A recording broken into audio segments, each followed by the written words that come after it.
Peter, the votes are continuing to be counted. Yeah, and it's interesting that you bring up Georgia, Ash, because there's about 120,000 more votes remaining to be counted in the state of Georgia. And at the moment, Donald Trump's got a lead of about 40,000. So it's very mathematically possible that Joe Biden could overtake Donald Trump in the state of Georgia. So if that happens, then he wouldn't need to rely on the results of Nevada, which are expected sometime tomorrow. But when it comes to Georgia, it's 16 votes in the Electoral College. It's usually a Republican lock. In fact, the Democrats haven't won it since Bill Clinton picked it up back in 1996. So if the Democrats were able to do that, then it would be extraordinary achievement. Now, the Trump campaign has already got legal action taking place in Pennsylvania, already got legal action taking place in Wisconsin and Michigan as well, or the recounts going on in Wisconsin, or the hope anyway. There's now a lawsuit that's taking place in Georgia.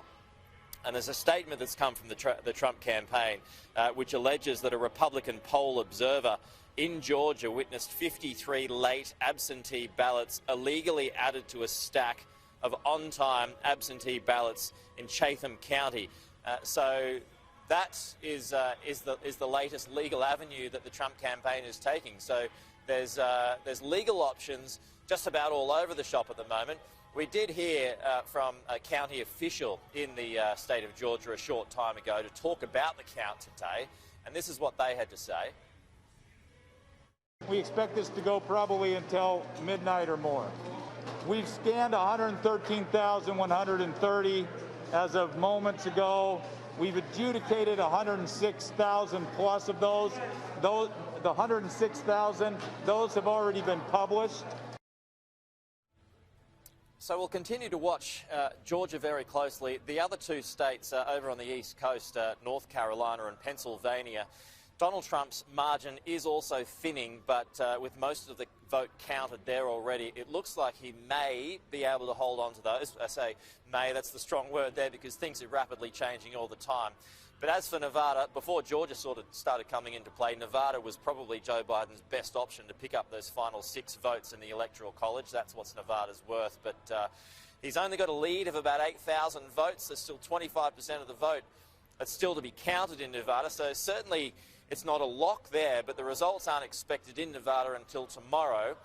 Despite all of that, Joe Biden is remaining pretty upbeat when it comes to getting those final 6 votes that he needed. This is him speaking a little bit earlier.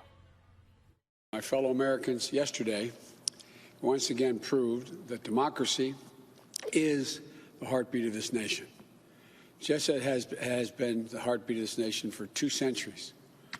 And even in the face of a pandemic, more Americans voted this election than ever before in American history. Over 150 million people cast their votes. I think that's just extraordinary.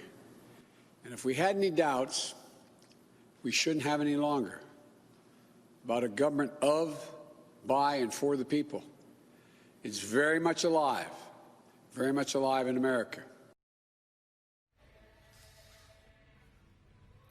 Yeah, so returning back to the allegations of voter fraud relating to the state of Georgia, the state of Pennsylvania as well. This is what's the allegations coming from the Trump campaign, but also the state of Michigan as well. So there's a triple threat of legal action taking place at the moment from the Trump campaign. And then you've got the recount hopes in Wisconsin. That's because it's so tight there. It was just 20,000 votes that basically decided that state. But the reason is they feel like they've got no other choice, the Trump campaign. This is Kayleigh McEnany speaking a little bit earlier. We want to be on alert, and what that means is having people at the polls, volunteers who can observe how the ballots are counted and ensure that it is counted accurately. Right now, we're not being given that, so that is what this lawsuit is all about, free, transparent observation of what is going on in Philadelphia. So as I said, there are 16 electoral votes in the state of Georgia. Very interesting if he managed to turn that around. Again, 120,000 votes to be counted, and he's only 30,000 votes behind. It's doable.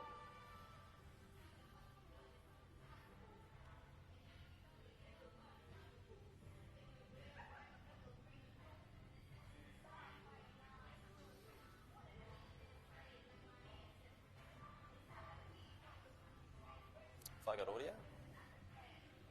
Try to put to bed some of the unrest that we've seen in the US. They've been left wanting after this result.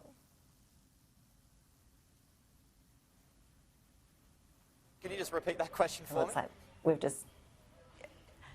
Peter, I was just saying that regardless of when we get that result through, what really is clear that there is still this huge partisan divide in the US. This is something that, you know, we're going to probably see play out on the streets over the coming days and weeks. The huge turnout that Joe Biden alluded to in that grab that you ran earlier is clear, but it certainly wasn't a landslide. No, he broke the record. That record was set by Barack Obama back in 2008, so 70 million votes, and he, as well as Kamala Harris, were able to break that record, like you said, because of that huge turnout. There was some 100 million Americans who had already voted before Election Day, but there was still a lot of people, 69 million plus, who voted for Donald Trump. So that just shows how divided the country is. And when you're coming to policies and situations surrounding coronavirus, it's going to remain that way. So that would prove that half the country believes that the country's got to move forward when it comes to coronavirus, got to get business going. But the other half is with Joe Biden and believes, well, you've kind of got to get control of the virus first. So that's just one example of where the country is divided at the moment. And of course, you've got those tensions as well. We're seeing protests in New York at the moment. My colleague Annalise Nielsen saw protests earlier on today in Philadelphia. We haven't seen much of that around Washington, D.C. at the moment, even though it looks like there's a fair bit of energy behind us, but it's all fairly jovial this way. So, yeah, it's going to be interesting to watch how things develop, given how hot the political climate has been here for a long time now.